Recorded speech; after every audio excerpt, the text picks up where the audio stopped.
Yeah, anesthesia needs to know as well Okay. as smoking and drinking too, is because if there's a concern of, if you quit right before, like a couple of days before surgery, sometimes it could increase secretions and make anesthesia like an issue.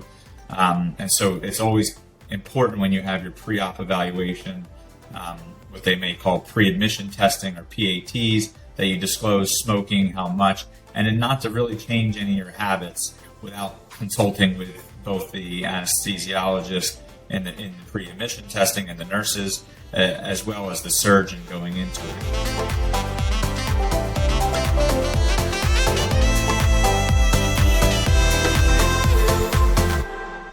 Hey guys, welcome to NJENT. I'm Dr. Undavia. With me, I also have Dr. Reddy and Dr. Smith. Today, we want to talk about pre-op instructions. And I don't want to talk about a specific surgery today. I just want to talk about the pre-op process and what to expect on the day of surgery.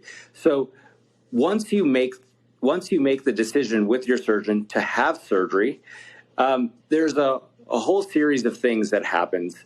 First, from an insurance standpoint, we talk to your insurance company about authorizing the surgery. Our staff takes care of that. And then typically we'll like to schedule a pre-op visit to go over what it's going to be like for surgery and then for your recovery period and then afterwards. So I typically begin my pre-op discussions about what to avoid before surgery.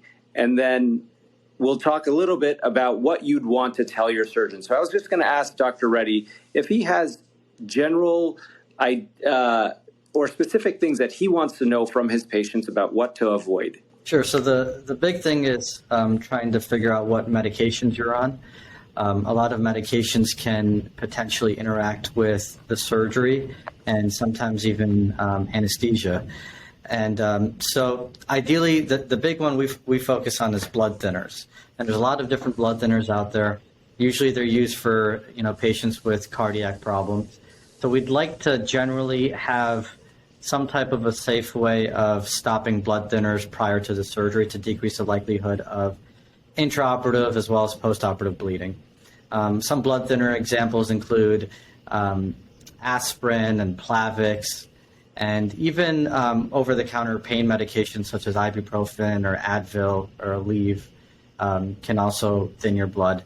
And then there's other over-the-counter either supplements or vitamins that can also cause blood thinning. Some of those things include fish oil, which is a very commonly used supplement. And the other one is vitamin E. Vitamin E is included in a lot of multivitamins, and that can also cause some blood thinning effect. There's also a bunch of like herbal supplements and things and vitamins. So typically I instruct patients that come off of all over-the-counter supplements and herbal treatment medications, things like ginseng, ginkgo biloba, ginger, even the garlic and other things that people take and think that they're pretty harmless. Anything with salicylates like Pepto-Bismol, and there's a bunch of other things that have a lot of salicylates in them. And so they're, typically if you take something on a regular basis and you're not entirely sure, ask your provider who's doing the surgery up front, because typically we want you off of those things anywhere from like 3 to 7 days, depending on what the supplement, what the medication is. And both your primary doctor and the surgeon, like the three of us, would be able to give you some guidance and some assistance as what medications you may want to try to avoid. Yeah, I would not stop any medications until you talk to us and to your primary doctor. But that was great. I did want to bring up the Pepto-Bismol because that was unknown to me until we did have some bleeding in the operating room from that. So, Dr. Smith, can you just talk to me about, are there any other things you would want your patients to notify you about preoperatively? Family history, anything that you also want to know from your patients? Sure. Yeah, we typically like to know, wound healing. And so if there's any family history of poor wound healing issues, because that could be a connective tissue disorder, which would decrease the ability to heal. Even things like diabetes and smoking history, we want to ascertain, because anything that might cause blood vessel disease could impair wound healing as well. And then complications with anesthesia. So things like a family member who had anesthesia and had a really bad issue with it, signaling maybe something called malignant hyperthermia. And there's some other issues with anesthesia and anesthetics that can occur. Pain medication and opioid allergies are another big thing, because typically during anesthetic, you'll also be getting some opiates as well to help with the anesthesia and decrease the amount of anesthesia needed. So there are, like, allergies is a big thing. Family history of prior experiences with either poor wound healing or anesthetic problems is a big, indicator that we need to know about.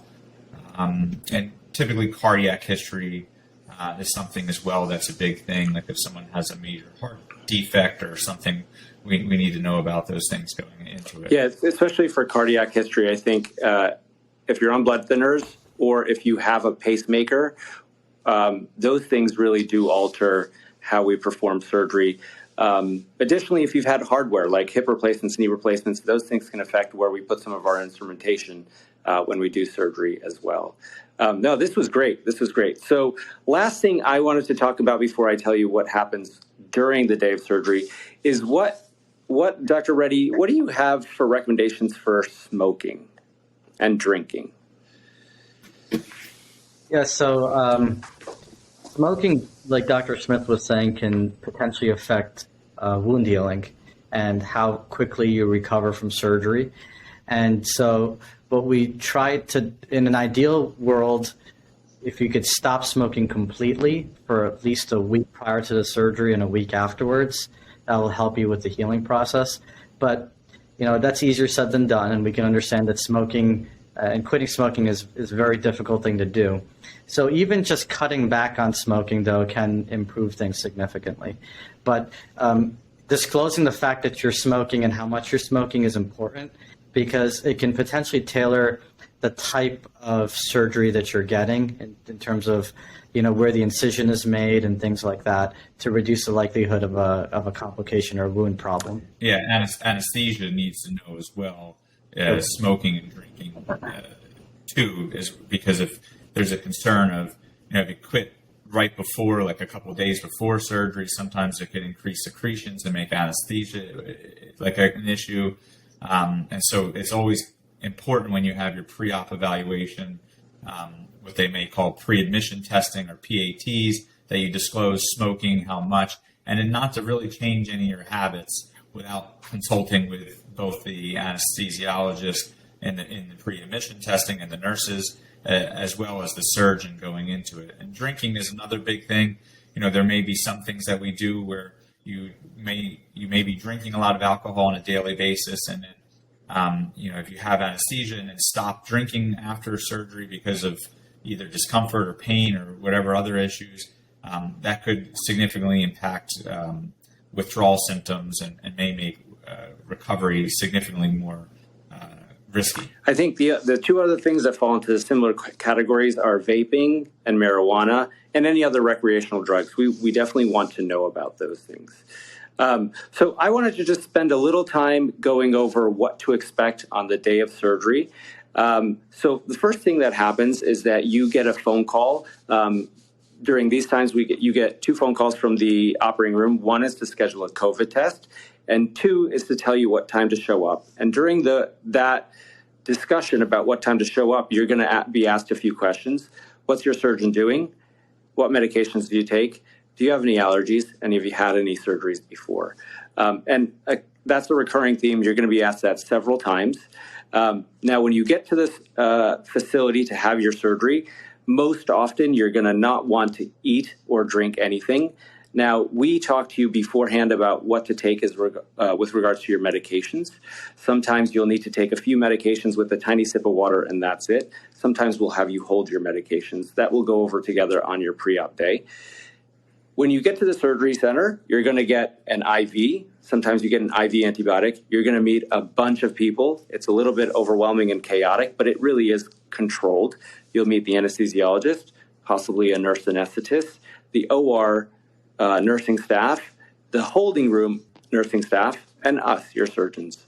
So then once all of our I's and our dotted and our T's are crossed, we head back to the OR. In the OR, it is also like controlled chaos. So it feels a little bit overwhelming, but everybody's got a specific job. There's somebody putting calf compressors on your legs. There's somebody putting a blood pressure cuff on your arm. There's somebody putting EKG electrodes on your chest. And usually we have, especially these days, we have a mask on. And that when that mask comes off and an oxygen mask comes on, you know that in like 20 seconds, it's time to go to sleep. And they usually do that through the IV unless you're a child. And once you go to sleep with that IV, you are not going to feel anything else. You will wake up in recovery as though no time had passed. You'll just be groggy. But for us, we put a breathing tube in. We take the breathing tube out before you wake up, so you never feel it going in or out. You just have a sore throat for about 2 days. There might be some other surgical symptoms that you have, but from the anesthesia part, you'll just be a little bit groggy. Most people do not form any new memories for a couple hours afterwards. So we often have conversations with our patients and tell them how things went, but they won't remember. And sometimes they say, how come you didn't tell me how everything went? We did. You just can't form any new memories for a while. So you stay in recovery room for about an hour typically, and then you go home and you'll have some patient-specific post-operative instructions that we always discuss at the pre-op visit. And then you'll have your regularly scheduled post-operative visit in the office. And that's what it's like to have surgery on the day of surgery. That's what it's like. It can be overwhelming, but when you know exactly what to expect, it can be tolerable. Anything else to add, gentlemen? Nope, No, I think you covered everything. Everything. All right. Well, we're NJENT. If you have any questions, you can always call or text us at 609-710-KNOWS or email us at info@njent.com. Till next time. Don't forget to like and subscribe.